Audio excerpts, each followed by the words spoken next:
Chair Black. Here. Commissioner Alsace. I am here. Excellent. And Commissioner Eisen. Here. You have a quorum.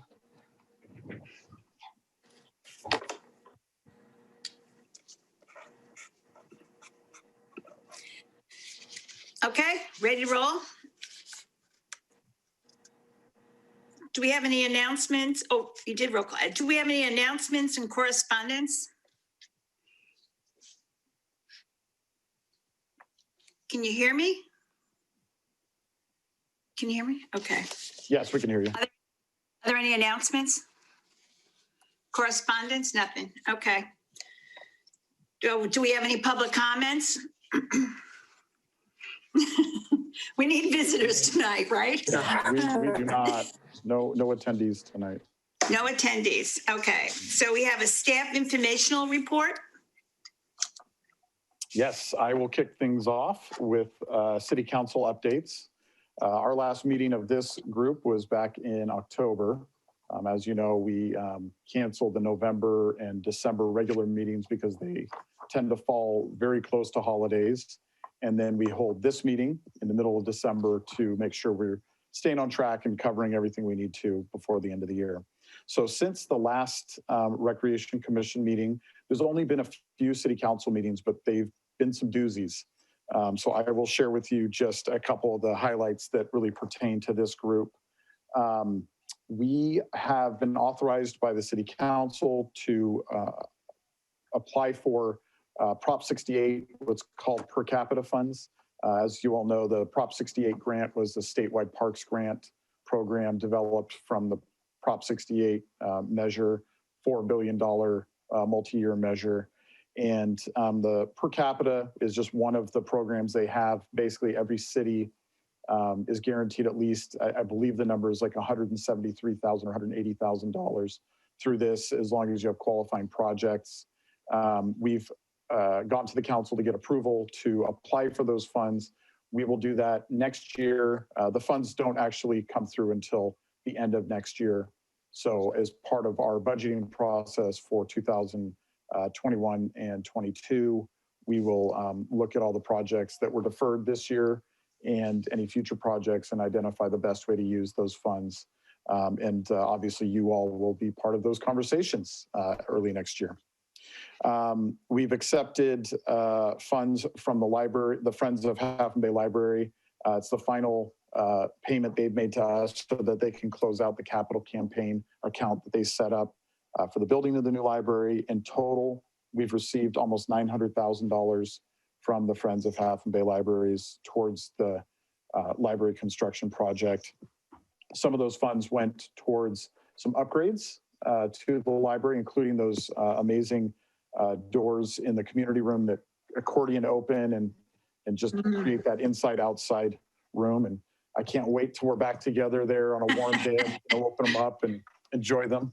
And then the remaining funds are used towards debt service to the county. As you know, we borrowed $6 million debt interest-free from the county, and those funds were to go towards that. Somewhat related to this group, the city has been approved for a transportation grant through the Department of Public Works. There's several things they're working on, including adding bike lanes to some of the connector streets that run through the downtown. So Correas, and I believe, I think it's Correas and Mill Street to help people navigate downtown better on bicycles. There will be some signage improvements, and then we have developed a $30,000 grant program from those funds to help businesses do streeteries, outdoor dining, either in the streets or in the parking lots. That program is ready to kick off, but I don't believe anything's going to happen with it probably for a little while, given where things are going with the state and likely with the county.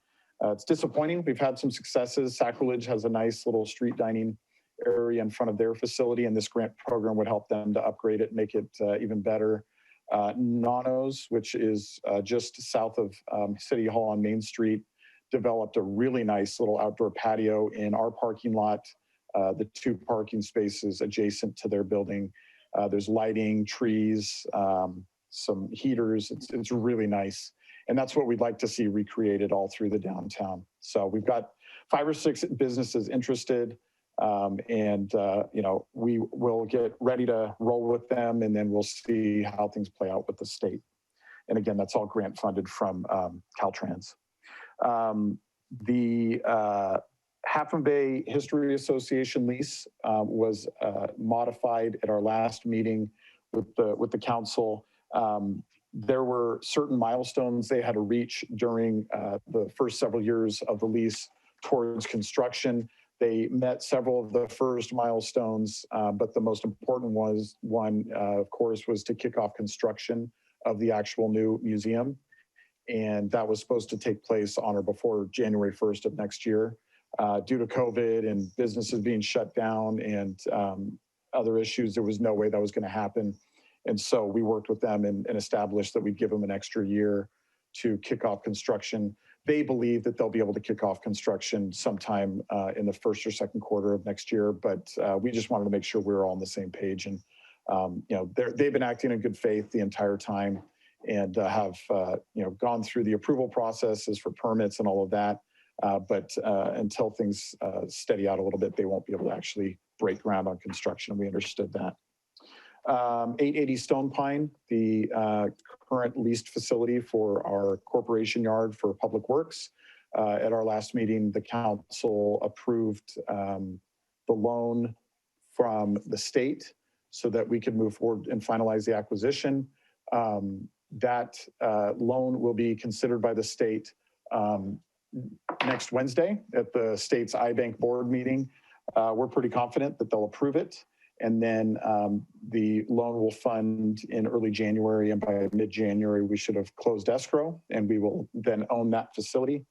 The loan also allows us to do some safety and health improvement or security improvement projects at the property and start the design of the long-term yard, which is a really important piece of what the city does.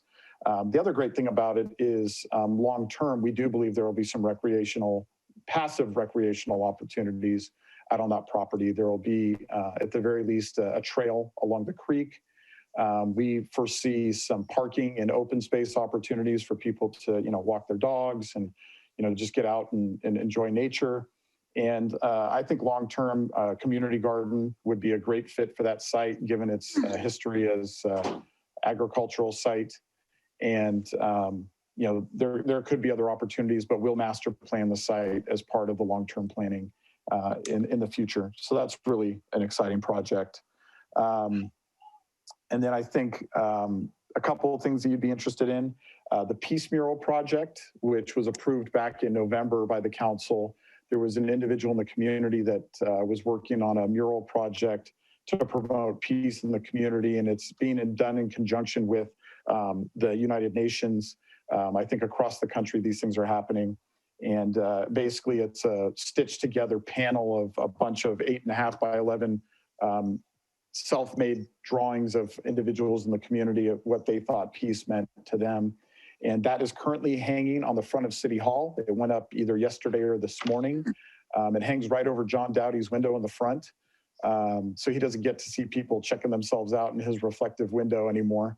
But it's a nice little art project. It's right there on Main Street, and it'll be there, I think, for about a month, and then it'll be shipped to the United Nations as part of this larger project. And then I'm sure many of you have seen the murals on the white fence across from City Hall, the vacant lot that used to be the gas stations, the Cunha Brothers gas station. Someone working with the History Association created these really nice, big blown up prints of some historic pictures related to that gas station. They are very, very popular. Lots of people are taking pictures, selfies with them. And last night, the Planning Commission approved a third picture. It's from, I think, 1968, and it's the Half Moon Bay Coastside Car Club, kind of a ragtag bunch of guys out at what is now Smith Field. Apparently, they used to meet in the bunkers, the vacant bunkers after World War II.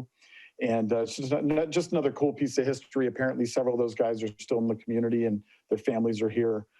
We did point out during a meeting today that not only would more murals or photographs be cool out there before that project gets developed, but we got to get some pictures of some women, because it's all men right now. and it's not really representative of the community. So I was thinking, maybe through AAUW, Paulette, if there was some pictures from things that happened during the suffrage movement or anything historic in Half Moon Bay that, really highlights the work of women in the town, I think it'd be awesome to get something like that up there. So Okay, yeah, I'll bring it task up that at our- out and we I'll can all bring do it some up at our next research. meeting, at our next board meeting. See. Yeah, that'd be great. But I That'd be love the pictures. I think that I'm very happy to hear about a third one. I'd love to see that all I'd love to around. see them all the way down. Exactly. Yeah. And then the last item, of course, is the elephant in the room, and that's the county's acquisition of the Coastside Inn. The County Board of Supervisors deliberated on that project yesterday at their board meeting and approved the purchase. So they are moving forward. So what this means is that later before the end of the year, the county will take ownership of the Coastside Inn on Highway 1. They are working on a pilot program right now to move some individuals that are from the coastside, but in their other rented hotel programs, get them over into the hotel and get some temporary Now, what does management it set mean up. they're from the coast side? What does that really mean? And can we get any real verification of any of the truth of this? Because it's really frustrating because if the first thing they're doing is exactly what, of course, the town does not want to see, which is to bring people from outside the area into Half Moon Bay and simply increase our homeless population. So that is not what's happening. And I will be able to verify that. We have been asked to, and Victor is coordinating it right now, a meeting of the county, the operator that they're going to bring in, which is Samaritan House out of San Mateo, who's running many of the hotel programs right now, and all of our local service providers. So Coastside Hope, All Us, Abundant Grace, El Centro de Libertad, to talk about the pilot program, to understand the criteria that'll be required for people to come and participate. And Matthew, I want to say one thing, and I think this is real important.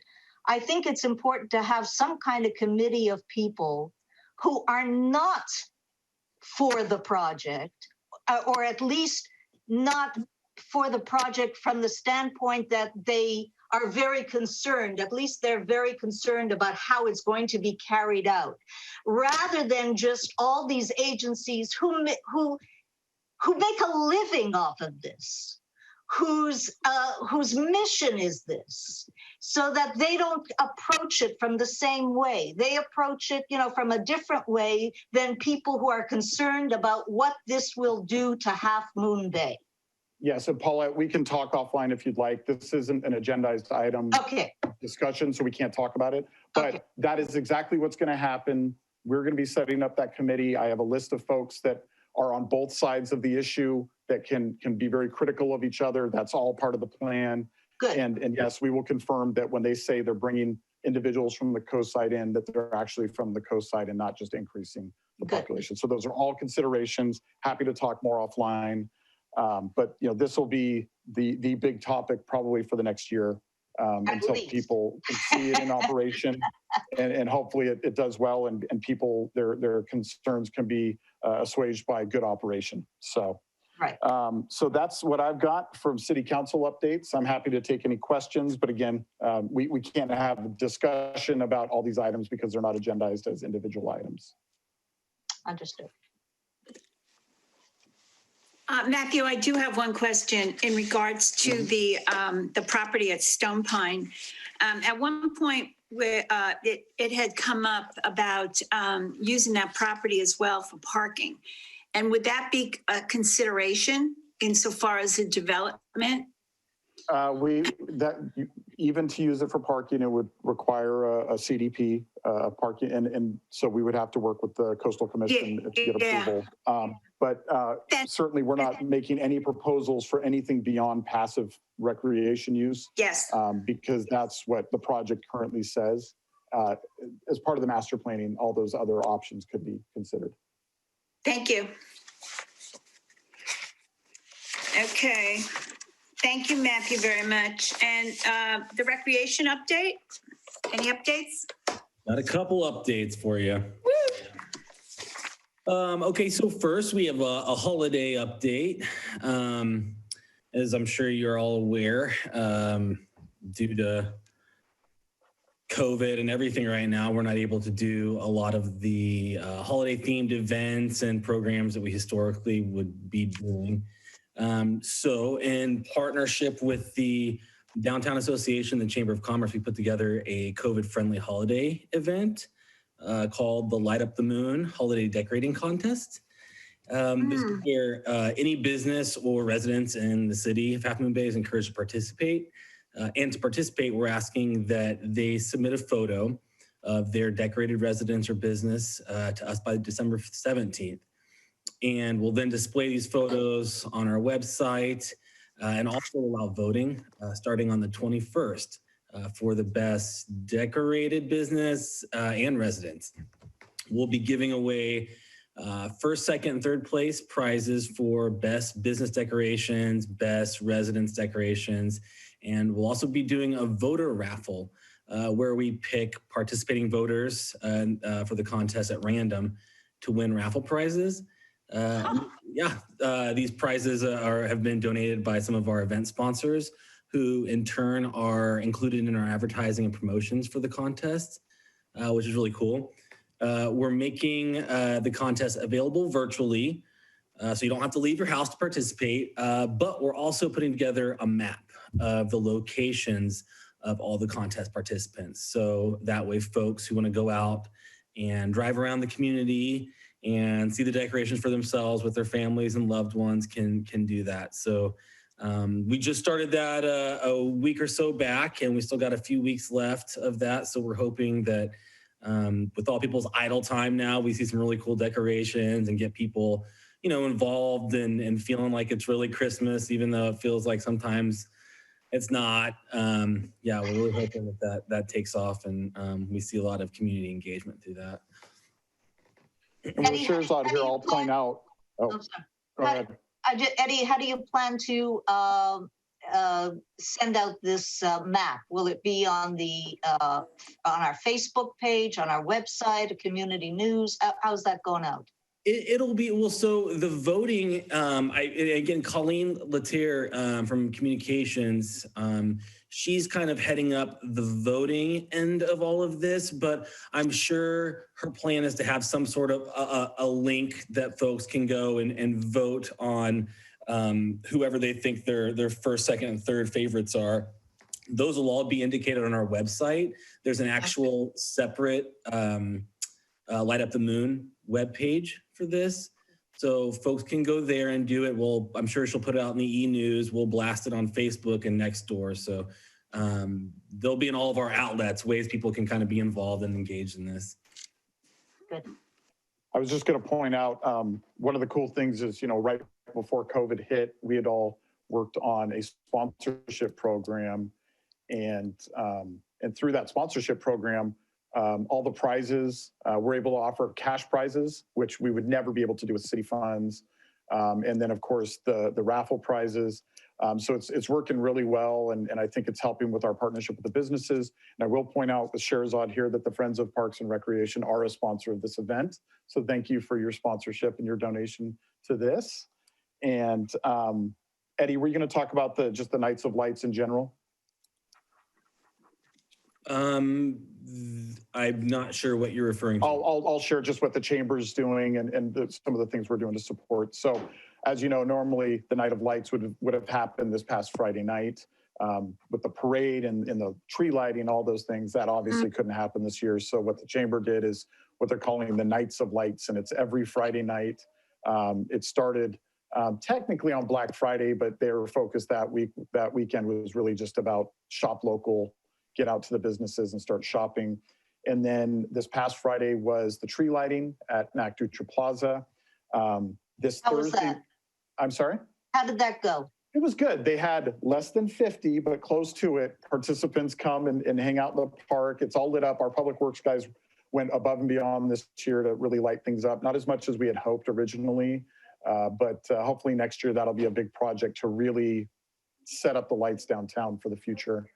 Sorry, can I ask for one more thing for when you do that? Like, I couldn't make it to that, but I would have liked to have seen it. And so yeah. videotaping it and putting it on our city Facebook page or Parks and Recreation or wherever, Yeah. it would be nice for people to be able, especially in COVID times where you can't gather in large numbers, to be able to still have the experience to some degree through at least, video and not be completely not, Good idea. We can check in with the chamber right now and see if there's a way that somebody can live stream it. Because this Thursday night, one of the new additions that we're really excited about this year is we partnered with the local coastal Jewish community group. And they just installed today a very large menorah and some Hanukkah related decorations on the stage with the trees.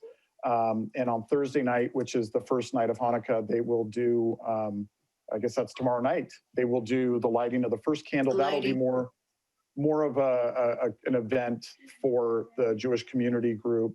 And then on Friday night, the Lights of Nights event is the lighting of that second candle. And they'll be talking about Hanukkah and sharing with the community. So there might be a chance for them to live stream that on Facebook. You know, it's just someone with a phone could do it pretty much. So it's not a big deal.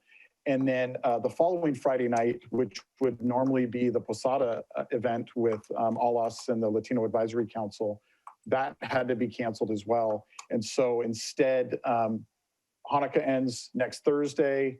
The menorah will come down on Friday morning, and then a nativity scene will be set up by all us on Friday. And there will be some, just small events on Friday evening. And, all this is very, very much supported by REC. We have staff out there every Friday night. They're setting up the heaters so that people can sit and enjoy some food and just hang out in Mac Dutra.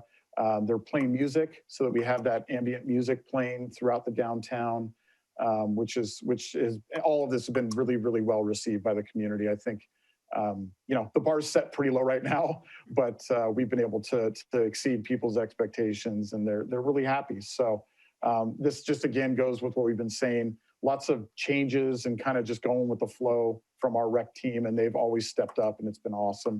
So just appreciate Eddie and his crew for making all this stuff happen, often very last minute. So great work. And I love the idea of live streaming it. So I'll check in with Crystal tomorrow and see what we can do. great. The second thing I had, I actually just noticed it's item 5C on the regular agenda, the skate parks. Are you guys okay with me just kind of adding that to my update right now? Matthew, you and I can kind of tag team that. That's a regular item. I think we should take it in the right order because it's agendized. If a person wanted to talk about that and then they come on later and they missed it, that would be frustrating. So I think we need to take that one in order. Okay, well, that does it for my updates then. Thank you, Eddie. So now we have the Parks Master Plan implementation update. So the big thing here, of course, we'll cover it in a little bit when we talk about the Friends, but they're now actively fundraising for the installation of the equipment at Frenchman's Creek. And then last night at the Planning Commission meeting, Chair Black was there, she spoke. The Planning Commission approved all the environmental and land use approvals for Carter Park. So we are in the second day or the first day of a 10-day appeal period to the Coastal Commission. We haven't gotten any written objections or concerns. We only had one person participate last night with concerns, and I think his concerns were resolved. And so hopefully in 10 days, that project becomes fully entitled. And then we will work with the architects to finalize the drawings. There's a couple things we've got to take into consideration, and may actually bring those plans back through this commission one last time to really, button everything up. I think it'd be a nice way to finish that design portion of the project.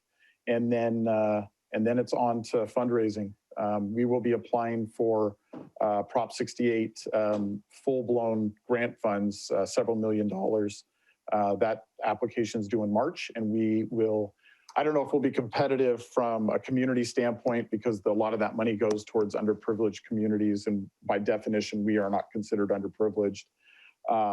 But we will be a shovel-ready project that can be turned around very quickly and yield some pretty cool results. So we hope that makes us a little more competitive. And then, of course, we'll be working with the Friends on a capital fundraising campaign. Probably, like the library, set up some naming opportunities and really hit that hard. It's probably about a $5.5 million project. We will see how COVID has affected the construction industry when we rebid this following completion of the drawings. It'll be set up so it can be completed in phases, with phase one, I think, being about $3 million. And that's to kind of resurface the site, do all the groundwork there, install the seating on the hillside, fix the pathways, and build the restrooms, which of course is a great new feature. And at that point, that park would be usable for many of the events we've already been using. We could continue to rent the stage like we've done for past music festivals. And, we could probably work with the Shakespeare folks to just rent a stage for the whole period and have it oriented exactly where the new stage will go.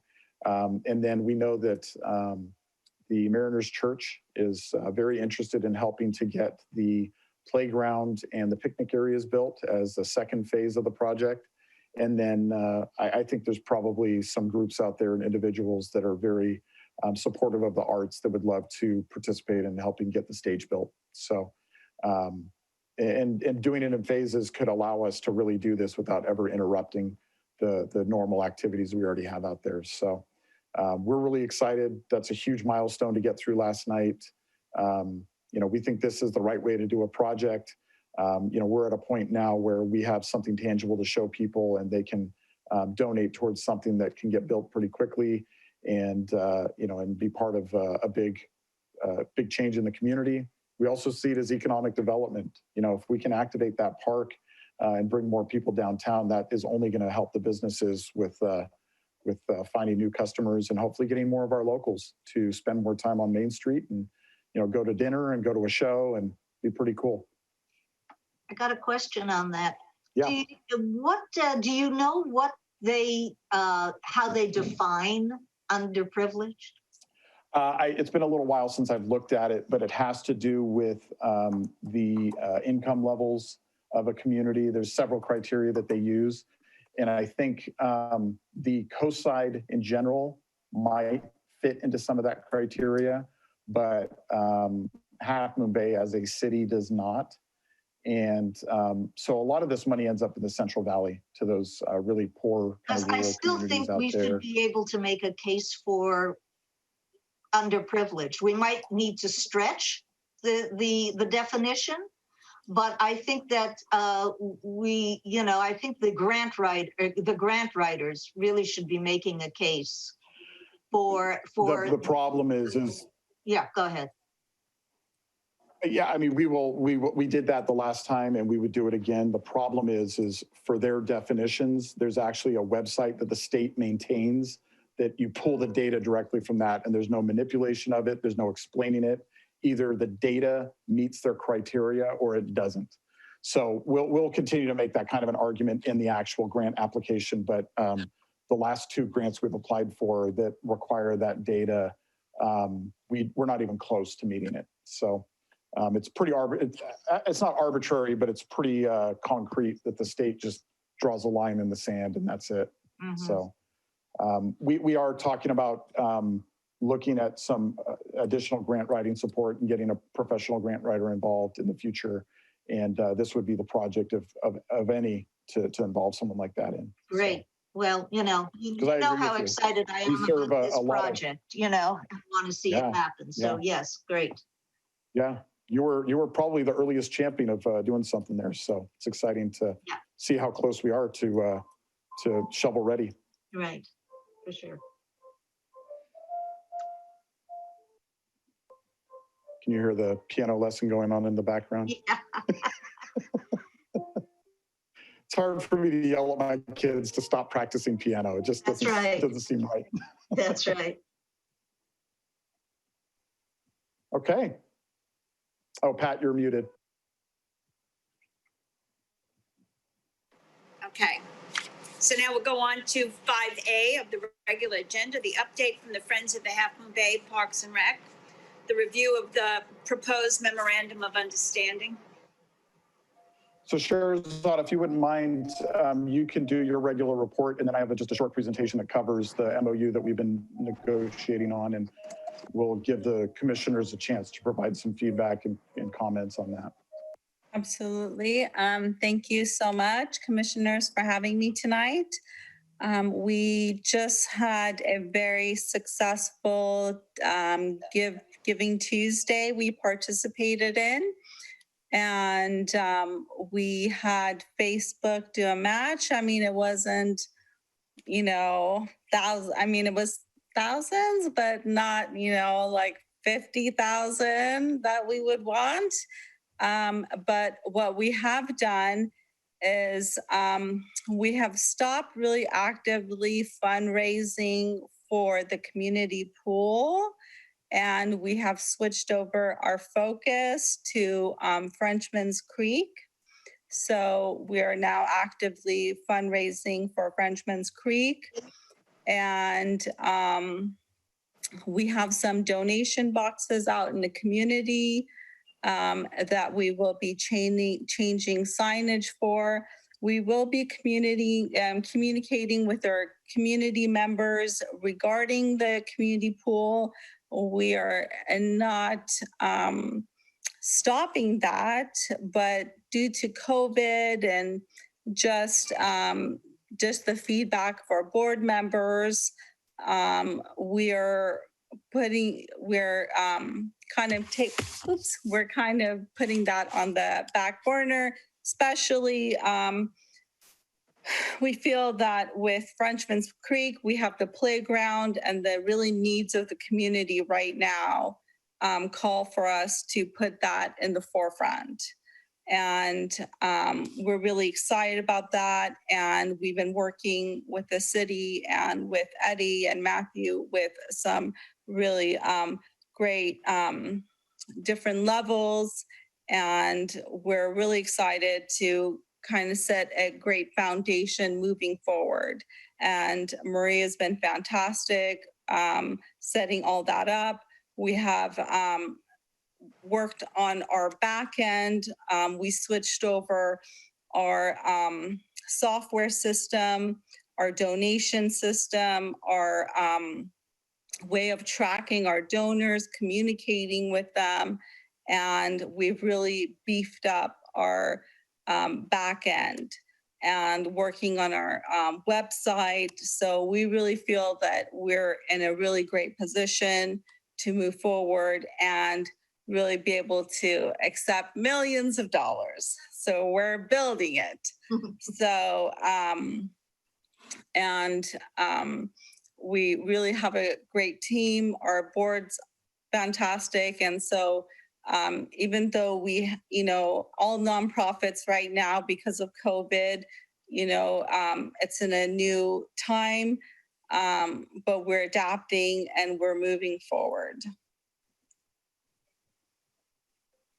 Thank you, Sherzad.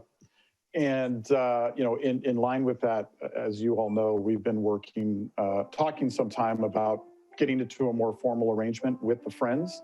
And at this time, I want to share with you kind of the high points and important points. Do you see the presentation? Yes. Great. Of the MOU that we've been negotiating, and I'll give you a little bit of background on that, and then we can go through that and get your input and your comments, which I think will be helpful in finalizing that. Okay, so just by background, the Friends of Half Moon Bay Parks and Recreation are a 501c3 organization. They were established in 2012 as a cooperative effort between the Recreation Commission and the city. As you know, at that time, Recreation Services had, the department had been dissolved. Give me 1 second.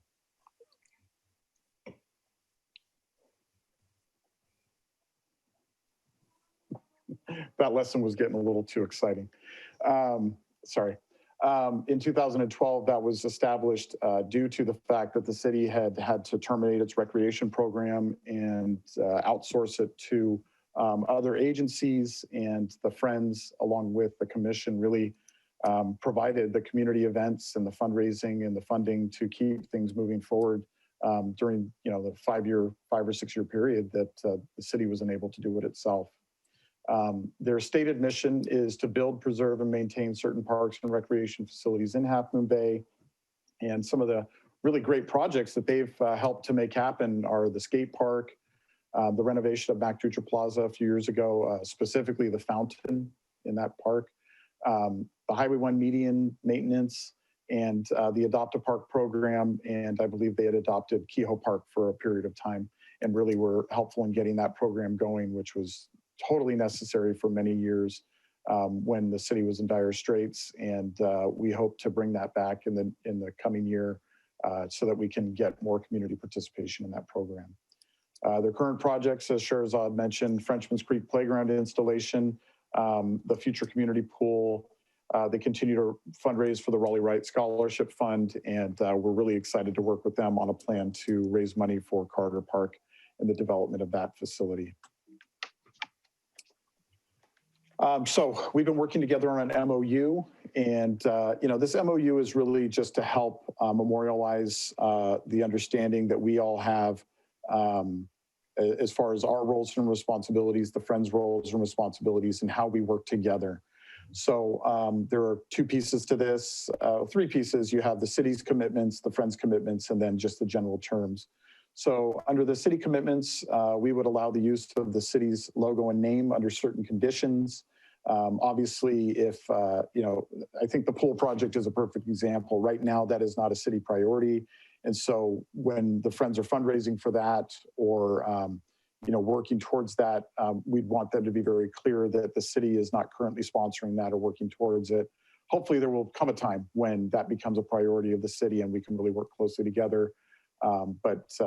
Just making sure that we're all in agreement when and how our logo and name are used. We would definitely recognize the Friends as an independent nonprofit entity and, commit them to what's in this MOU. And then, of course, they're going to have their own activities outside of this MOU. We would assign a liaison to coordinate and communicate with them at all times. And I think we have a commission liaison and staff liaisons, but certainly we want to make sure there's always that connection. Obviously, we want to share information and provide technical assistance and coordination on projects so that they can really be a full partner with us as we move forward with these projects. We would, at the very minimum, host an annual meeting between the Friends and the city. I love the idea of an annual meeting between the commission and the Friends as well to really get everybody on the same page. We would accept the donations that are collected by the Friends and provide an accounting so that they can be sure that they're meeting all of their obligations and that we're using the money correctly. Annually, we would consider general support. And this is not uncommon for Friends organizations and groups like the Chamber of Commerce and others, where the city could, on an annual basis, provide some level of support for just general operations. It's something we've been talking about. It would certainly be subject to a separate agreement that would go to the council for approval and have very specific requirements, how much we would fund and what we expect in return, so that there's a return on investment from the city side. So that's something I think we'll likely be working on for the fiscal year 2021-22 budget and establishing a fair amount and what we expect to get from that. Coordination on grants, I think, will be really important. I think the Friends have some great local expertise and technical expertise that we can benefit from, and the city as well. And if we are able to hire a grant writer, obviously we'd want to work closely together to move those forward. And then the use of our facilities to promote the Friends and their efforts, using our website and our social media to promote the Friends' efforts and recognize the work that they do.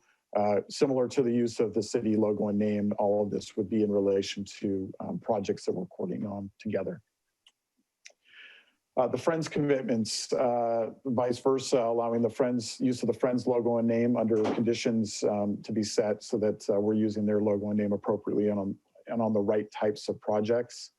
The Friends would maintain legal status as a 501c3 and meet all of their charitable organization requirements. They would obtain all necessary permits, licenses, and approvals for anything that they're doing. If they were to dissolve as an organization, they would return any funds that the city had provided to them back to the city and distribute any of their donor funds to similar organizations meeting, that they would establish. They would coordinate with us on projects and priorities and provide support to us as we're working through our projects. Obviously, the most important thing they're going to do for us is provide fundraising support for our projects and direct donations to those appropriate projects as they collect them from the community. And then the general terms, it's just very clear that the Friends are not covered by our insurance. They are a separate entity, and they will obtain whatever level of insurance they deem appropriate for their work.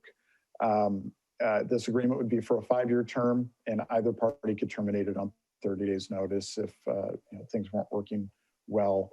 And all other terms are just standard agreement terms that our attorneys expect to be in there around mediation and arbitration and those types of things.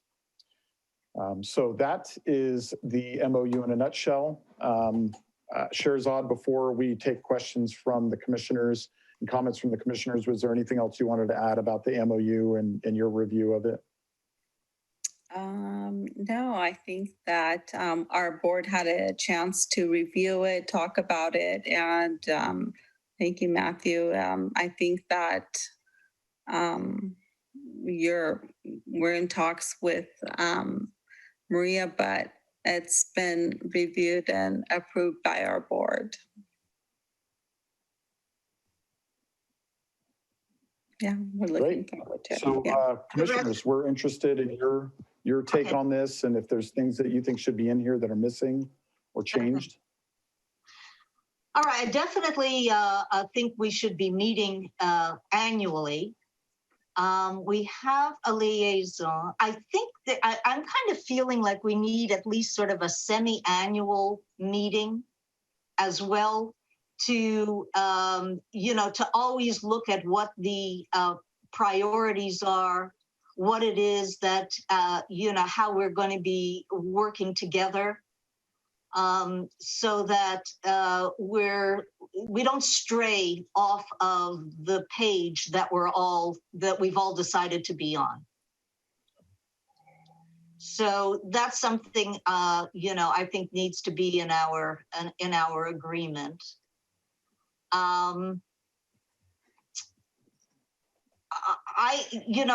We once started discussion, but I don't see it in the MOU about, we want to be able to, whenever we are, doing public things again, we want to be able to provide opportunities for Friends to,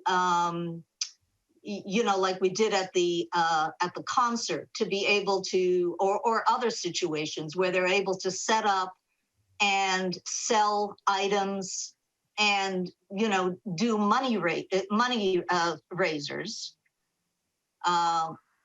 But we want to get specific about when they raise money, what percentage of that money is going to come to either the Raleigh Right, I guess probably the Raleigh Right, because I'm not sure, or it could be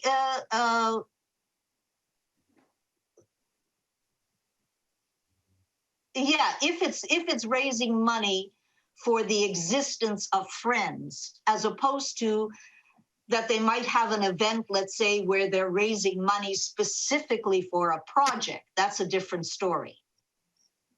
Got it. So if they're like what was done at the Summer's End concert last year, where they were raising, did a membership drive and they were raising funds for general support. And then they were also raising money for the pool, and in future years they would be trying to raise money for Carter Park or whatever else. But that general donations, establishing some rule about how those monies are shared. Right. Okay. Yeah. Yeah, I think that can be discussed and put in here. Okay. Let's see, what else do we have? By accounting. Can you give me that second page again Mhm. of this, the Friends commitment?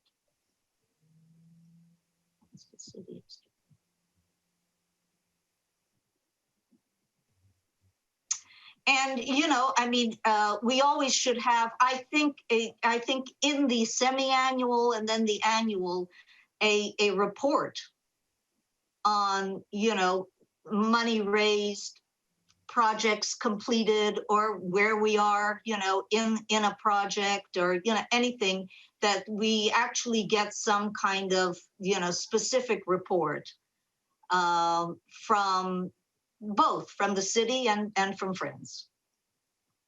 Okay.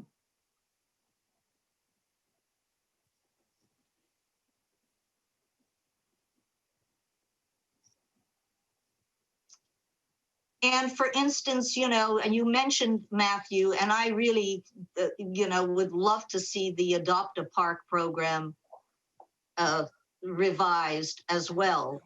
And so I guess the question is, in this MOU, for instance, let's say we as we as the commission decide, we really want to get this Adopt a Park program going again, and we'd like to work with Friends to do it. How would we then, where would this be the next, how would this be? Our liaison, like sort of walk me through when we want something and we'd like Friends involved in it. How are we going to make that work? And is it covered in this MOU? And if it's not, maybe there needs to be something else in there. Okay, and I think Sherzad can chime in on this as well, but I think liaisons are the best way to do it.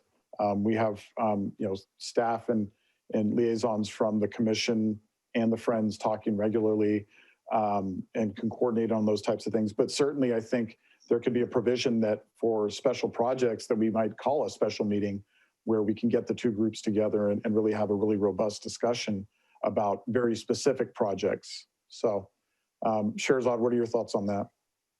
Yeah, absolutely. I mean, we can put something in the MOU, but I think having, we're on your agenda monthly and you're on our agenda monthly. So having that, we've had that and continuing to have that, that is, I believe, key. So that's been our line of communication and will continue. In fact, really how Frenchman's Creek happened was because we were on each other's agenda and we found out, okay, there's a need.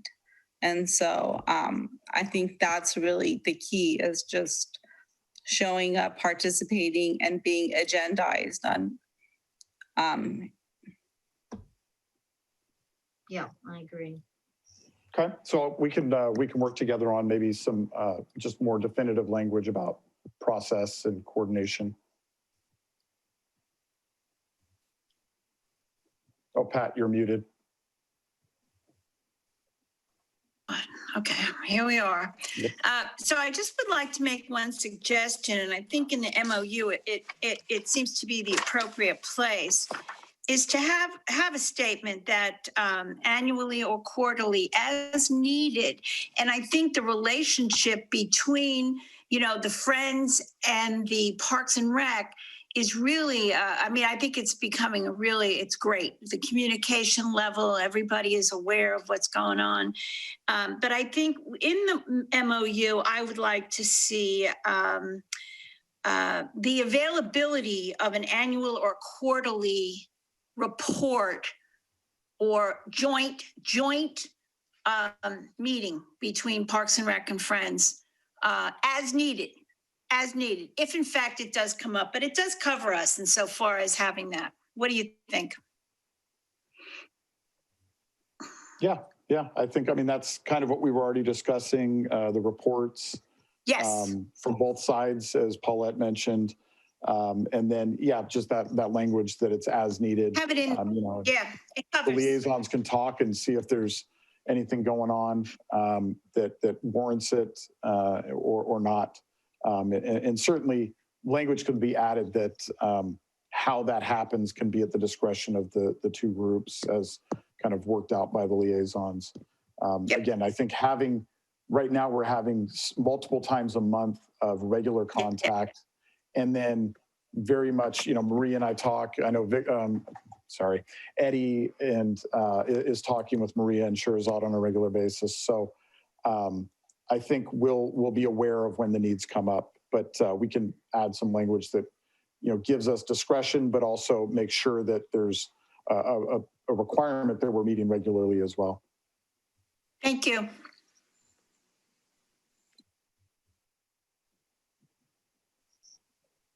We're ready for the next agenda item 5B. So if that's all the comments, I'll just talk Yeah. about how we move I want to forward make from one more here. comment, which is thank you, Sharzad, for being here. I think as we continue to move forward, I think that it's just getting more aligned, which feels so much better in terms of our nonprofit arm, and for the city, and that we work together on these different things. I think goes a long way. I think making helping to make the Frenchman's Creek thing happen will shine also a good positive light on the organization and the working together with the city. And I think all of that is just very positive, and I just see a good path that I think we're all starting to get on, which is great. Thanks, Paulette. Thank you. We're happy to. Thank you. Very good. Great. So the next steps, of course, we've got some feedback from you. We'll continue to work with the Friends to kind of finalize and clean up the language. And then ideally, this goes to the council on January 19th and gets approved so that this relationship can be really solidified, and we'll have an agreement we can point to when we need to talk about things. And then, as I pointed out, likely leading up to next year's budget, there'll be discussions about other ways we can financially support the Friends and what we would expect in return. So thank you. Very exciting stuff. Okay, so the next agenda item is 5B, recommendation to rename East Side Trail in honor of John Lynch. Great, I'll take this. Thank you. I don't have a presentation, so I'll just share some information and let you know what we're looking for. So just by way of background, the East Side Parallel Trail is a planned trail and partially built, similar to the Naomi Patridge Trail that runs along the west side of Highway 1. The Naomi Patridge Trail runs from Frenchman's Creek, the light at Frenchman's Creek, all the way down past Wavecrest Road near Smithfield, and then kind of rejoins the highway just south of there. The long-term vision, the long-term plan would be to have parallel trails on both sides of the highway, not only running from the northern and southern city limits, but the county also has a plan to build an East Side Trail beginning in Miramar at the city limits and going all the way up towards Devil's Slide. They already have, through the rest of that, the coastal trail is very close to the highway and could be incorporated into a west side connection on that trail. So currently the East Side Trail consists of a small section. It's about a half mile from Frenchman's Creek, the light there, running parallel to the highway east of Highway 1 up to about the intersection of Roosevelt near the entrance to Rocket Farms. There is a currently planned project that is in the works to continue that segment farther north to the city limit in Miramar so that it can connect to a county-built trail in the near future. And then, as I mentioned, there are hopes and dreams to continue that trail along the east side, initially down to at least Main Street, so that people on that side of the highway don't have to cross the highway or use the highway to get to downtown. And then at some point, continue that all the way down to Miramontes Point Road. So that's a really important connection. It's about equity and safe access for all. Provides a really safe route for folks to travel up and down the community on foot or on bicycle without having to use or cross the highway. John Lynch, who was a longtime Half Moon Bay resident, passed away on October 8th of 2020. He was best known on the coast side for his activism and efforts to gather signatures for a variety of environmental and political causes on the coast, including passage of the Measure A growth control measure, fighting against the previously proposed Wavecrest development, for the creation of the fire district to preserve local fire services, development of the Devil Slide tunnels, and preservation of the Main Street Bridge. He also served on the city's planning commission from 1991 to 1995, including 1 year as its chair. Maybe the thing he's most famous for is riding around on his patriotically decorated scooter from his home in Frenchman's Creek and into downtown by using the Naomi Patridge Trail. And he was often wearing an Uncle Sam red, white, and blue hat. So most people knew who he was. Most people had interactions with him and at least knew of his presence. Back in November, the city council adopted a proclamation in honor of everything that he had done for our community and for the coast side, presented that to his family. And at that meeting, the council directed staff to explore naming the East Side Trail and future development of that trail in his name. We know that based on where he lived and how he got around, if we had had an East Side Trail running from Frenchman's Creek to the downtown, he would have spent countless hours there, and it would have been a much safer alternative than for him to have to cross the highway on both sides. Of course, his fight for equality and environmental causes, creating a safe, accessible path of travel for folks to not have to get in their cars, but be able to travel throughout the community, we think are right in line with his values. So the city's municipal code state that requests for the naming of city-owned recreation facilities or contained features shall be at the sole discretion of the city council with a recommendation from the Parks and Recreation Commission. So that's why we're here before you tonight.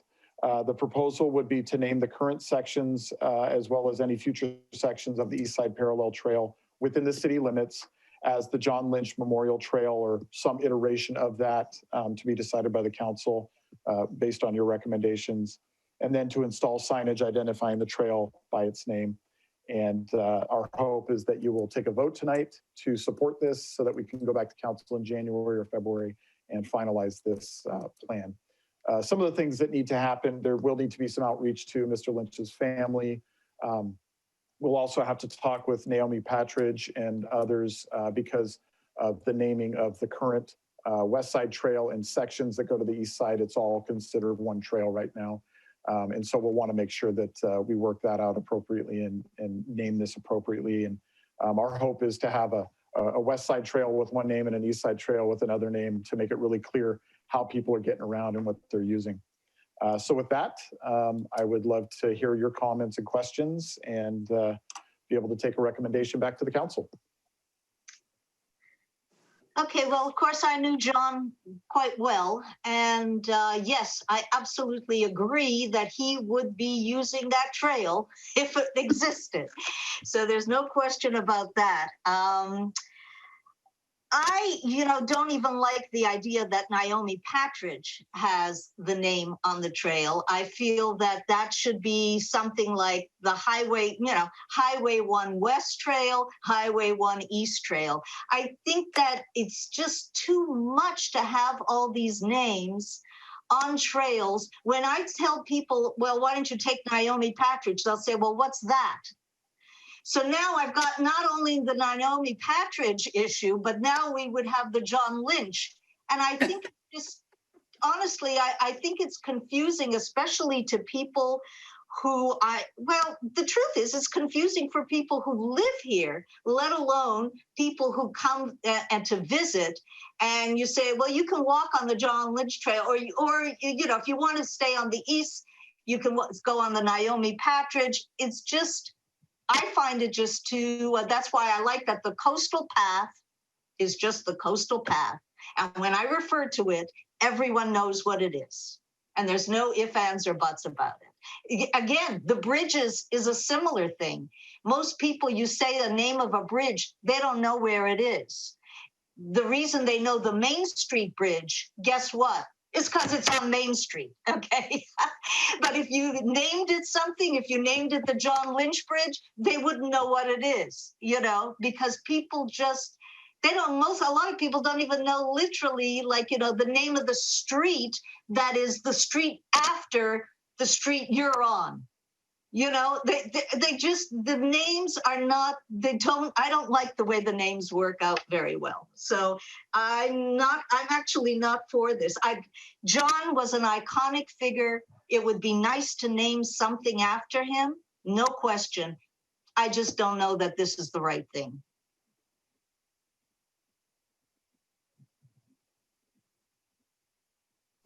Thank you. Are there any other concerns? It looks like Commissioner Alshouse has had her hand raised. I can't see anything. Oh, sorry. Okay, I will ask her to unmute. Well, I was going to move that we, you know, recommend this to the council. There's 3 of us, and one of us obviously is not going to vote for that. So I don't know how this would work, but Yeah, to have a quorum, to actually make the recommendation, it would take 3 people approving it, a 3-person majority. So, You can table it. you know, I can. You can try to convince me. I mean, you know, All right, this is my first pass. I didn't know. well, I guess my thought is that it's a gesture. I don't think it means that now you have to use that name to tell people where you're going to walk. I mean, I didn't even know about the Naomi, whatever. I mean, yes, it's the coastal trail, whatever. I mean, I think it's a gesture. And so I think it's lovely. Yeah.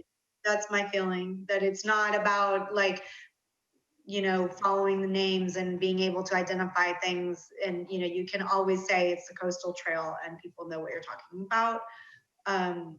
Or, you know, whatever, we all have our ways of saying about, you know, parts of Half Moon Bay that we are talking about that are probably not official names. But I thought it was a lovely gesture, so.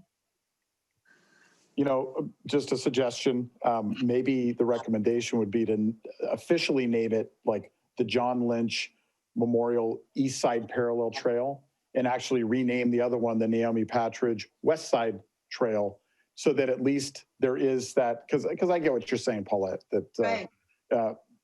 You know, you go to other states and, you know, they have first, second, third, you know, the streets are lettered and numbered, and you can almost, by knowing an intersection, know exactly where you are in the city.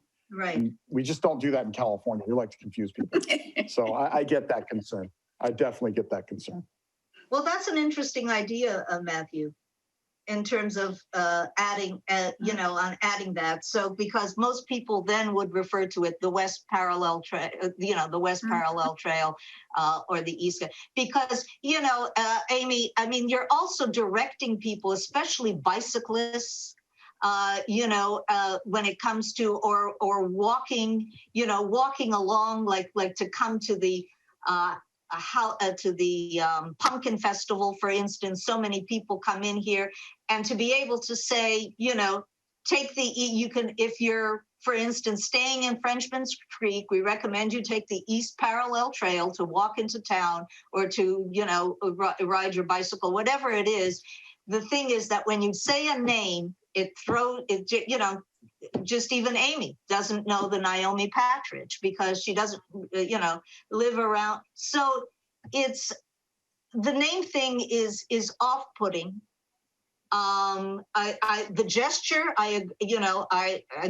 as I've said, I think it would definitely be appropriate to name something after John, because he really was an iconic figure in this town.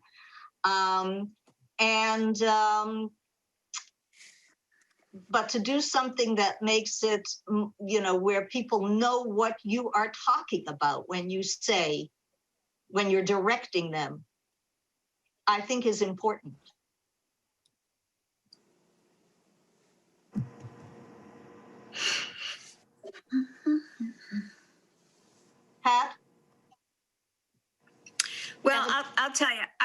was very, very, very impressed with John, as insofar as I would say, almost a public figure, and primarily because he was in a chair and he was all over the place. And I have a relationship with Naomi Patridge, and I believe that having her name on that particular trail on the west side is very apropos. She was very much involved with the softball and so forth and so on. And I'm sure there's 50,000 other things, but I did have a professional relationship with her when I was at the county. And I always look at that. I look at that trail when I'm coming home, and I think how blessed we are to have that because of the bike riders and the walkers, the kids coming home from school and stuff. It's really neat. And on the east side now, after we have the Main Street and Highway 1 at the south end, when that construction is finished, because we have a lot of bike riders heading south or north. And it's pretty perilous at times because we get some pretty big trucks and stuff heading north. Anyway, so I do look forward to having a trail on the east side, whether you call it the east side or the west side. I mean, if you're on Highway 1 and you have somebody visiting, I have not asked for instructions. I always tell people, turn at the light, where the gas station is. It's Kelly. And so I like landmarks, but, I see that trail on the east side, and I can see a hat, like a Abe Lincoln hat. And I'll tell you, anybody that's been in Half Moon Bay will know exactly what trail it is. So anyway, thank you, Paulette. You make me think, so thanks.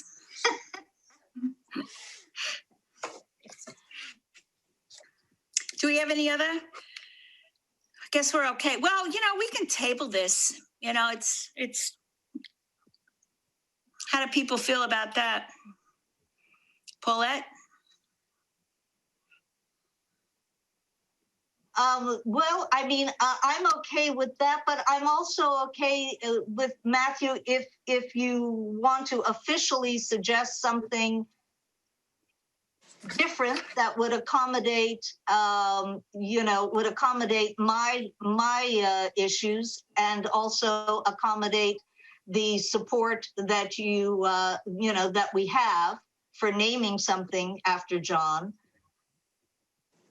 Then I'm certainly open to hearing that. So it seems like there's three options here. One is kind of what was initially proposed as just the John Lynch Memorial Trail. The other option is to not recommend naming it after John Lynch.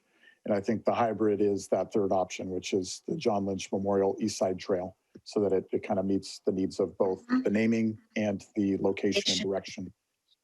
So we will need a vote from you on a recommendation or not recommending anything to the council, and the council will have to make the decision outside of your recommendation.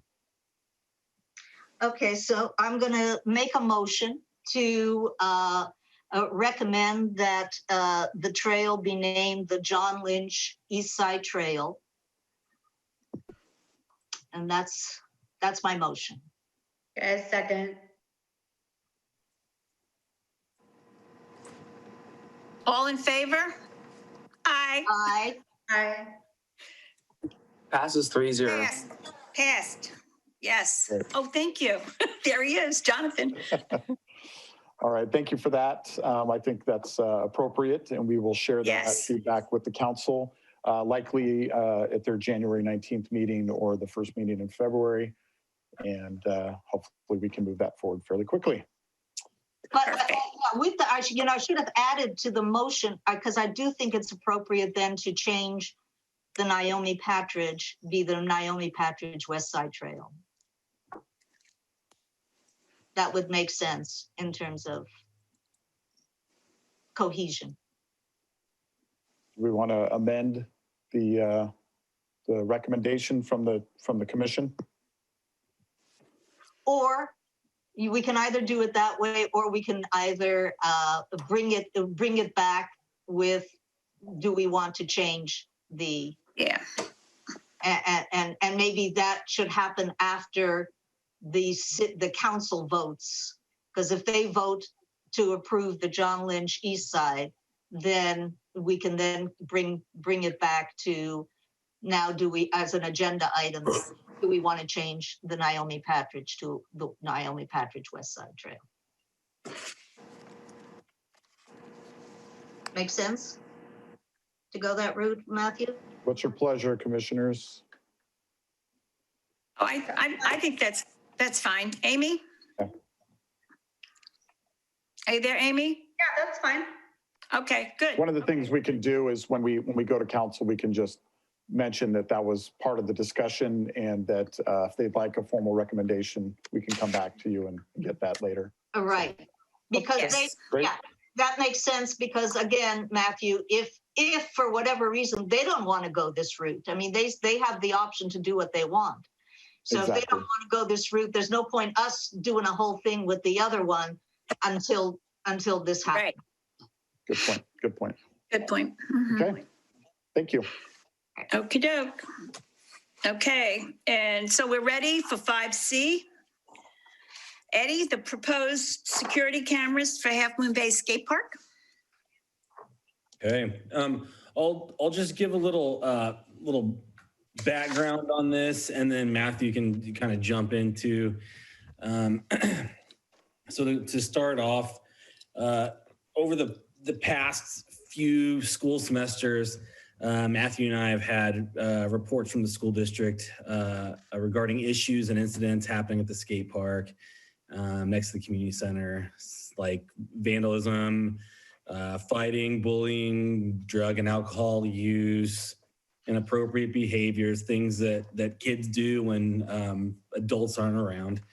And it's kind of, it's been recurring for a while now. And we've had discussions about ways we can act preventatively regarding these incidents, and ways we can try to decrease the amount of these incidents. And we've also discussed possibility of installing security cameras as not only a deterrent for inappropriate behavior and incidents, but as a way to have proof and documentation of these incidents that we can pass on, and this information to the school district and law enforcement if needed, so that there's a level of accountability for the users over there at the skate park. And in the last few months, more of our city staff has been here at the community center. We've increased a lot of our services. We have the food distribution that we've been doing every week, and now we do weekly COVID testing, which has a large city staff presence there. And we've started seeing these behaviors at the skate park firsthand. And we've seen these incidents starting to become more frequent. And speaking to that, recently the school board approved a policy for the usage of security cameras at the district schools. And we started to look at what they're doing and understanding that policy, and looking at how we can use their policy as a template for our own policy for usage of security cameras at the skate park. Again, the purpose of cameras is not to supervise or surveil the park, but to assign or to assign a staff to watch and monitor the park users, but to act as a deterrent for the bad behavior, and to have documented footage if there are reports of any more issues or incidents. So that's kind of a starting point for us. We'll of course have to, bring this for all of you to look over and approve, and as we start to develop some sort of a policy before we bring it to council. But we really feel like this is an area where we can be in lockstep with the school district and how they're addressing similar issues at their facilities. Matthew, I don't know if you want to add anything to that. Yeah, I think there is some important context here. I think first and foremost, there is state law that protects the city from liability for accidents and injuries at the skate park. And it's necessary because you would never have a skate park. A city would never have a skate park if they were liable for every injury and every accident, because skateboarding is inherently dangerous. And, that's part of the fun of it, And so the language, though, requires that the city not supervise the park. It's really interesting. If you staff a park like that and you have on-site supervision, you lose some of those protections. And so instead, you're required to post appropriate signage and enforce as needed, but not actually supervise activities at the park. So I think that's really important, because obviously one solution could be that the city could hire staff to sit and watch the park and check people in and out and even charge money or something. But the cost of the liability would be prohibitive for the city. And then I think historically there was some thinking when it was built that by moving it off of the school property and over onto the city property, nestled in between a police station, a community center, a church, and across from other social activities, that these kids would hopefully kind of monitor their own behavior, because they would feel like they were in an area where you couldn't get away with stuff. It seems like it's emboldened behavior. They know that, we have a limited sheriff's presence, and they're not usually at the substation. They're out patrolling. And so, that's, I think, part of the issue. And then to Eddie's point, I think we've really seen an uptick in poor behavior, probably just related to the stress and the frustrations these kids are facing at home, with the lack of social contact and activities at school and interactions at school. And this is a really, really hard time for kids. But unfortunately, it's a hard time for all the kids. And we can't let the bad behavior of a few kids, and it really is just a few bad actors, really negatively impact all the other users of the park. Just for context, Eddie and I recently met with a family of a young man that we had actually banned from the skate park for a period of time because his behavior, it was out of control. And unfortunately, he was kind of a ringleader. And so when he was there exhibiting bad behavior, it showed up with all the other kids. And we had a couple of very specific incidents where we had to decline his use of the skate park. Obviously devastated him. For some of these kids, skateboarding is everything. It's their identity. It's their it's their, how they get their wiggles out, or, their aggression out, all of those things. And of course, we don't want to take away something that could be really positive for a kid. So Eddie and I met with the family, established some rules, kind of a probationary period now that this individual is under, to prove that they can be a better behaved and hopefully be a leader for good decisions out there. And, Eddie and I will be talking after the first of the year about how to, kind of reinstate more permanently their privileges. But we don't want to do that. And it's not fair to the rec staff to be put in a situation to try to manage bad behavior in a situation where we don't really have much tool to enforce it. And so working with the school district on the cameras, the school district has offered to review footage if there are incidents, to try to identify who some of these kids are, and to work with the families on interventions that can be positive, rather than having to get like the sheriff involved. But there are occasionally incidents where the sheriff would also review the footage and take action. The good thing is there's probably very few situations where the city staff would ever need to review footage or intervene because of the responsibilities of law enforcement in the school district and their interactions with the kids. So, that's a great partnership we can have with the school district. We know that, there could be concerns about monitoring the skate park. And so we're interested in your take on this and how we can maybe do this effectively and successfully for everybody.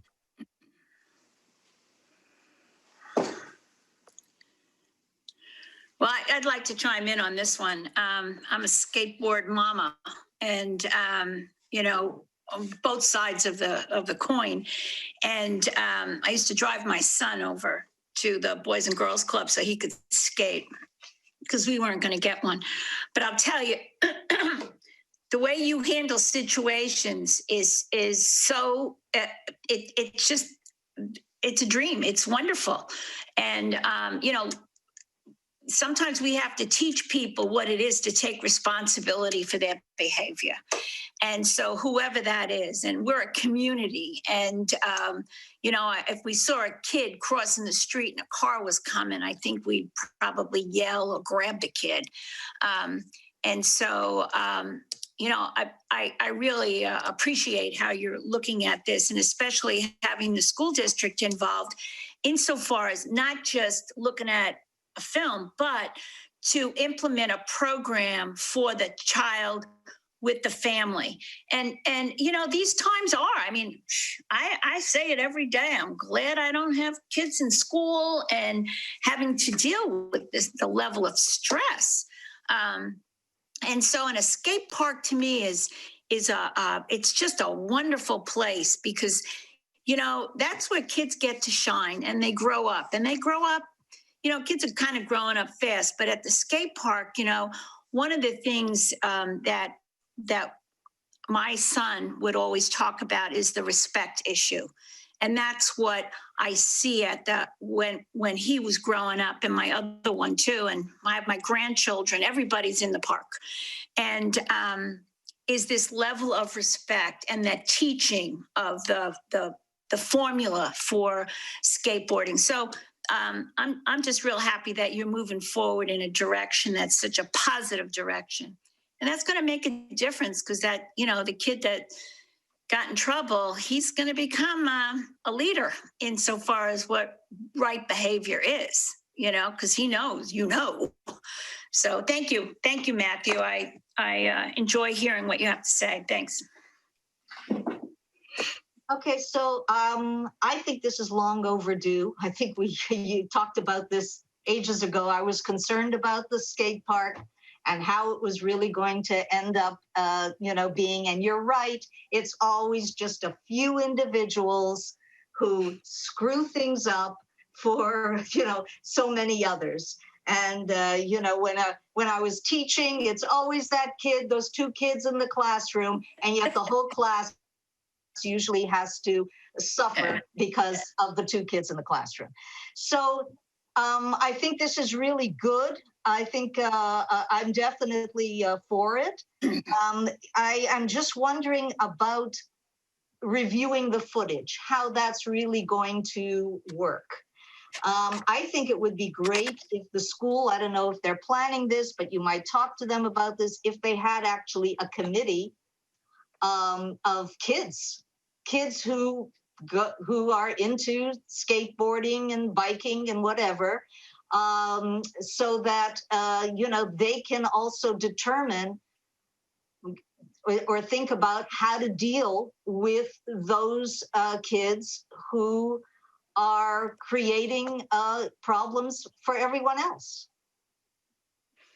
Because it's all about, and I agree with Pat, it's all about teaching kids to be responsible, to do things responsibly, to be given that independence and level of this is for you, you can use this, enjoy it, but make sure that you are following the rules and not and doing it in a responsible manner. So it's a tremendous learning opportunity for kids on how to basically be a good citizen, and so I just hope, I think it would be good to know how the footage is going to be used. If we're putting it in, let's find out how that's going to be monitored. And the school district has offered to share their policy that they adopted around the use of the film. And I think that can be a good base for our own policy, and make sure that there's a good system in place to one, review the film, where it gets shared, and then obviously at what point do we destroy it, Right. In this case, just. Yeah.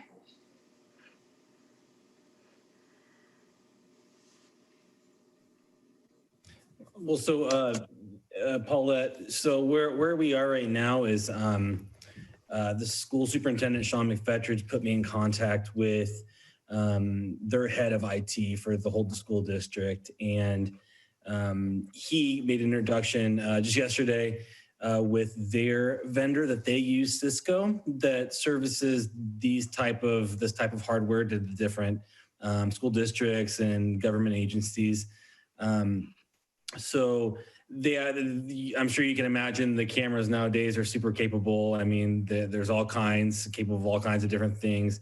And there's a lot of different ways to review it. It's what's really cool about it is that when they're on, we don't have to watch them and we don't have to monitor them. They just kind of load and record into a bank. And then as we do get these reports of issues and, just the dumb things that are happening out there, we can go and dig back into that bank of recorded footage and look at it and just kind of evaluate it and see, what happened, what transpired, and then go from there. So we're at the very beginning stages of this, looking at the different products that they have to offer. But yeah. Are we getting any reports from kids or parents about, has it gotten to any kind of a point where there are kids not going to the skate park because of things that have happened there? There are. I've gotten in the past few months, probably 2 emails from the Boys and Girls Club. Again, I think people are just still associating the skate park with the Boys and Girls Club because it used to be over there near them. And so they're still, directing their frustration and their comments to Jill Jacobson, the executive director. But she sends those to me. And I've had some complaints of some parents. These deal more with the issue of bullying, essentially, that moms will come with their younger kids and they'll sit out there, but they'll notice that the older kids are cussing, they're bullying the younger kids, and to the point where the parents aren't comfortable with putting their kids out there, and seeing that their kids aren't comfortable kind of interacting in and around these other older kids. So there are some parents that have been pretty frustrated that if they pull up there, with all intents to let their kids go play, and they see these kids, they'll say no, and they'll turn around and leave because it's just not worth it. And again, I know I've read through it once, but I would need to read through it again. Do we have any language to address that in our rules, for the skate park? Like zero bullying, no tolerance bullying, no tolerance for bullying kind of thing, or? It's mostly the signage that we have mostly just displays safety requirements, things, certain equipment we don't allow out there, safety equipment that we do require them to have. But again, it's not supervised. So understood, but it doesn't mean we can't have guidelines, social behavior guidelines that are also, that also could be posted about, protocol, different protocols, you don't go down the same, you let your younger or whatever it is that, codes of behavior that, especially because of that issue that you mentioned, you have there, it's not like it's one age group, it's a lot of different age groups. And you have big kids, you have small kids, and sometimes big kids are nice to small kids and sometimes they're not. So I could see us at some point convening a group of kids and getting some feedback from them. I compare this in some ways to just like any other basketball court or playground. Sometimes basketball courts and tennis courts have some etiquette rules, I think is what you're kind of describing. Rules, yeah. But certainly I think from this standpoint, and going back to some of the other comments we've heard, maybe the kids and the users of the skate park could help us determine what, if any, etiquette requirements we want to put out there. Certainly, no bullying and language requirements and stuff. But then, to Eddie's point, enforcement. Yeah, we know the enforcement, but we have all kinds. But at least the signs are there. We have all kinds of ordinances and rules in this city that we know are pretty much unenforceable. We just don't have the. So, but it doesn't mean we shouldn't have those rules. and ordinances. Okay. So, just that kind of thing, I think would be meaningful, because at least then, again, it's just like the whole reason we have these ordinances is if we need to use it, you were able to at least address, like, look, we want you to be able to use this skate park, but, we're telling you bullying is not going to be tolerated here. Yeah, and Paulette, we understand that. Yeah, exactly. That's in the ideal world, that's how it would go. We'd go out, we would say that, it would stop. But it's gotten to the point now where these kids bully us. Like, I now am no longer comfortable really approaching them, thinking I'm going to see any kind of change in behavior. I have to get the law enforcement to come down to help me enforce things. There's a huge lack of respect from again, like Matthew said, a very small group of these kids, but they lead by example. And I've definitely tried to go out and ask them politely and respectfully, hey, stop doing this. Then I get called Santa Claus because I've gained weight, or because they really cut me deep. These kids are so there's too sensitive. You're too sensitive for this, Daddy. I really am. They almost brought me to tears one day. I'm like, are you saying I'm fat? They're good. These kids are good. They know what to say. So I would hope that a sign would make a difference, but with some of these kids, it would just make them stronger. Yep. Well, I'm certainly open to looking at some ways. One of the thoughts I've had during this discussion is, these kids are going to respond to their peers, not just necessarily other kids, There's but like no question. There's skaters, no question. good skaters. And not for 1 minute do I believe that the kid who's bullying right now, you put up a sign and say no bullying, do I believe that that kid is going to stop? Okay, so that's not where I'm coming from, because I know kids and I know that that's not going to happen. But at least when we have that up there, then when we address it, we are talking about that we have a code of behavior or rules that we need for people to follow in order to use the skate park responsibly.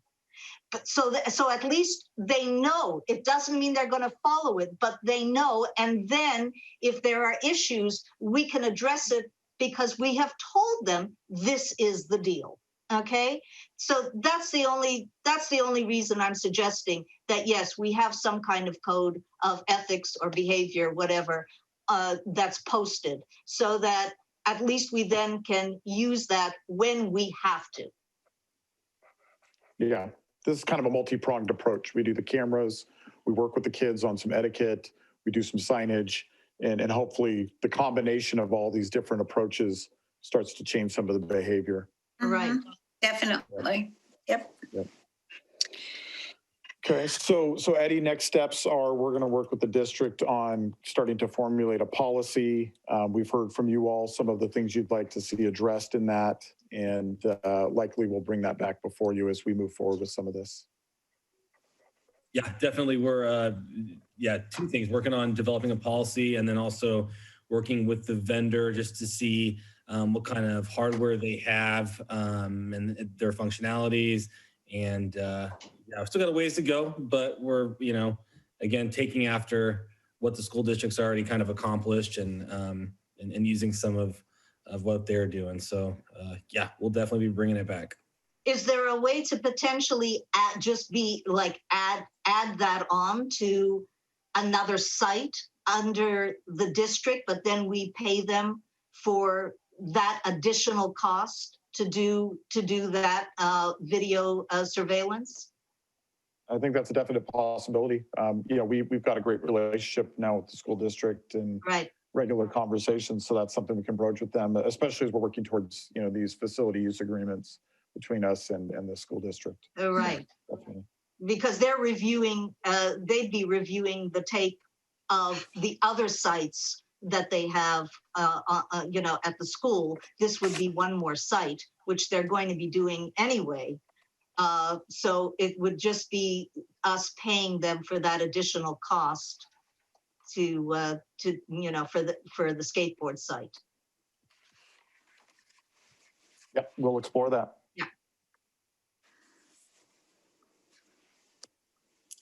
So are we Okay. ready for number 6? Do we have any, is there any other comments or concerns? We're all good? On 5C? Good. 5C, yeah, that's 5C. Now we're up to number 6 is future items preview. Do we have any future items? Other than Yeah, what I'll we share a have? few things. Okay, Yeah, I'll share a few things. So as you know, this is the last commission meeting of the year. It is also Commissioner Allshouse last meeting as a recreation commissioner, at least under the current appointment that she has. The traditional recognition process is we are in the process of having a plaque made. Ideally, we would honor Commissioner Allshouse at the January 19th City Council meeting with a proclamation and that plaque.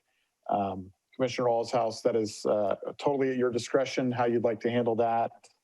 But certainly, I think we would all like to just thank you for your efforts and your service for at least 4 years, maybe longer, and especially several years as the chair, and really working to get us to the point that we are with this very functional and effective commission, and lots of great work happening. From that standpoint, I don't know if you'd like to respond to the request for the January 19th meeting. Thank you. That's so great. That's so nice. And I've really loved it. And I'm always happy to serve if that's ever to, the pleasure of any council member who is looking for someone. So yeah, I'm always here when you need me. Thank you, Amy. thank you. Thank you, Amy. You all. Yes, Great. So then our next meeting is January 27th. As you all know, I believe you know, the city council reorganization happens next Tuesday night. Councilmember Eisen, Mayor Eisen, will complete his service as a council member, and we'll wrap that up next Tuesday. And then our new council member will be installed, and then they will appoint a new mayor and a new vice mayor for 2021. And then between then and the January 19th council meeting, they will be considering those people who have expressed interest in serving on commissions, and they will make recommendations for appointments, and those will be considered on January 19th and approved. So January 27th, we will have 2 new commissioners. And at that meeting, we can talk about new positions, potentially a new chair and vice chair if needed. And we'll definitely agendize something to talk about priorities for the coming year and plans for the coming year.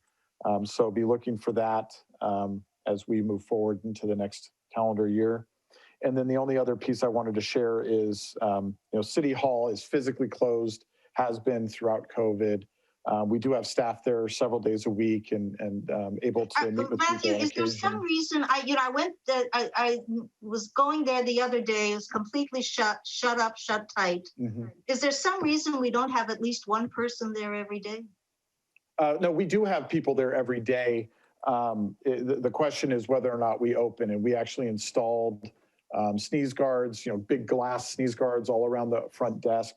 But every time we've kind of started down the path of planning to actually reopen to the public, the next spike comes, the next problem comes, and we're forced to back off from serving the community. And many of the cities that had actually reopened have reclosed all of their city halls. So I know at this point, there's no plan in place for specific reopening times. We will continue to monitor the situation with the state. And then hopefully early next year, we can get to that point, because yes, I think it would be beneficial to everybody to at least have the ability for people to, during normal business hours, walk in off the street, talk to somebody in the lobby, and by appointment, meet with staff at City Hall. And we have staff there every single day that could do that. It's just a matter of when and how we do that safely.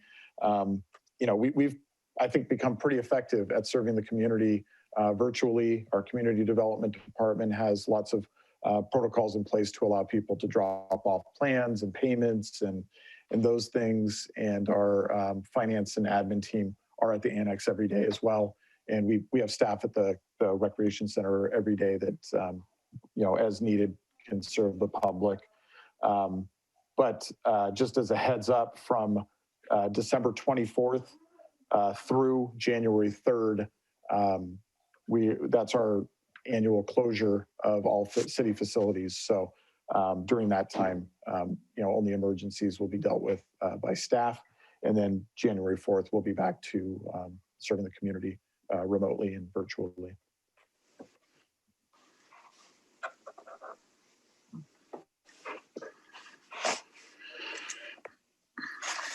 Thank you, Matthew. Item number 7 is report outs. Does anyone have anything to report? We've all reported. Okay. So we can go on to number 8, and that's commissioner comments. Do we have any comments?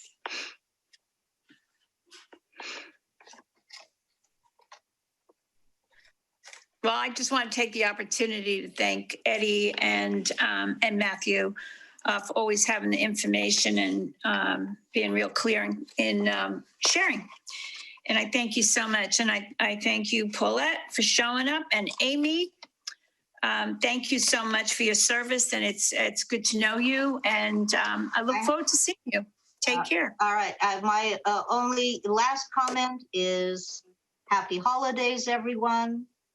Yes. Stay safe. I hope you have a good time with your families. We don't have a lot of extended gatherings, so I hope you enjoy your families at least, and have a great holiday. So thanks, everyone. Thank you. Thank you so You much. too. Yeah, I got a chuckle out of that one. I'll tell you.